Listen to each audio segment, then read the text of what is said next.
Well, Craig, the Sauber word came up quite a lot in our discussions of the new Red Bull. So let's talk about that new Sauber. It looks sensational in its slightly modified colour scheme. Just the whole thing looks great, actually, I think, in that team at the moment.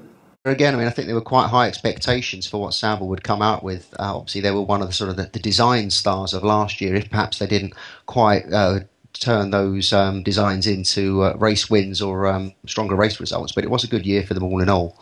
And you're right, the new car has got some really interesting features. I think with every car we end up talking about the nose first, not because it's the most important, but it tends to be the bit at the front of the car and the sort of the first thing that people's eyes notice.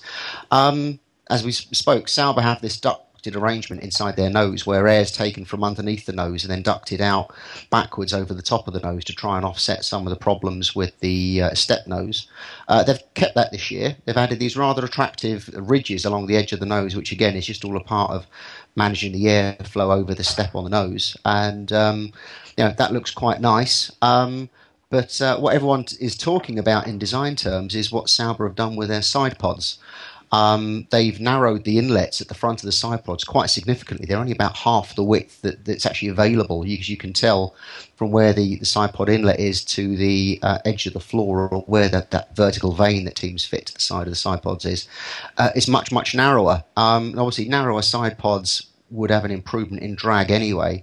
But what I think Sauber are actually trying to do is actually trying to get the side pod out of the way at the front to allow more airflow to go over the exhaust outlets. And as we've spoken so much about over the past year with these Coanda exhausts, it's not just the bodywork that's behind the exhaust, it's the way you actually shape the airflow, the downwashers, the engineers call it, of airflow over the top of the exhaust to actually get it pointed downwards towards the diffuser for this aerodynamic effect that everyone's seeking. So Sauber really have almost completely redesigned the concept of a side pod by narrowing them this much.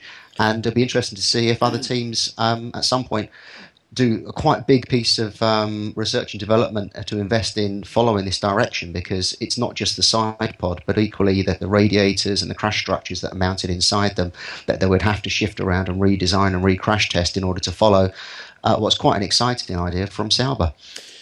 Well, Sauber using the Ferrari engine, of course. One wonders if you were a Ferrari engineer, you'd be looking at those side pods and thinking, are they going to get the right cooling temperatures and parameters on that? But I know what you're going to say. A lot of that is aerodynamics, and a lot of that is work around the radiators and airflow, and indeed radiator design.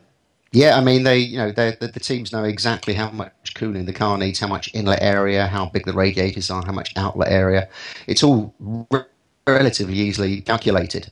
So it would be a surprise if they made a big mistake on those calculations. It's more a case of just moving the available inlet area into a different position. So their inlets are obviously a lot deeper because they're narrower than other teams who tend to have them very high and very wide. So, but so far in testing, we haven't seen any obvious problems that they're suffering with engine temperatures.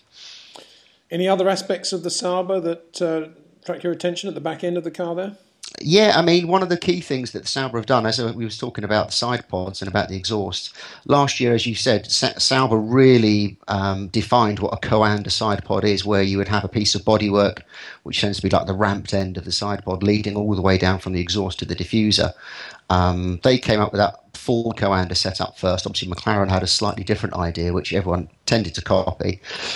Sauber have gone more towards the McLaren idea, what I call the semi-Coanda, where you have this bulged side pod and a very short channel that the exhaust leaves through. And this actually allows the Coke bottle area, that slim area at the back of the side pods in between the rear wheels, to actually be incredibly narrow. And the Ferrari is very much the same. They're very narrow at the back of the car now, which just allows more airflow to pass over the diffuser. Again, all for more downforce. So if I was to put you on the spot, Scarbs, and say, of the teams we've looked at so far, how would you rate the Sauber relative to the other cars you like? And I'm assuming you're going to say the Lotus there and possibly the Force India, and I guess, well, I mean, in pure design terms, I would put the Sauber behind the Ferrari, McLaren, Red Bull. The Lotus which we've perhaps not the step that we ever seen on other cars. Mercedes obviously having problems already in testing. So I think Sauber, should be up there, and it would be good that they can actually translate this, the design into actual race car performance.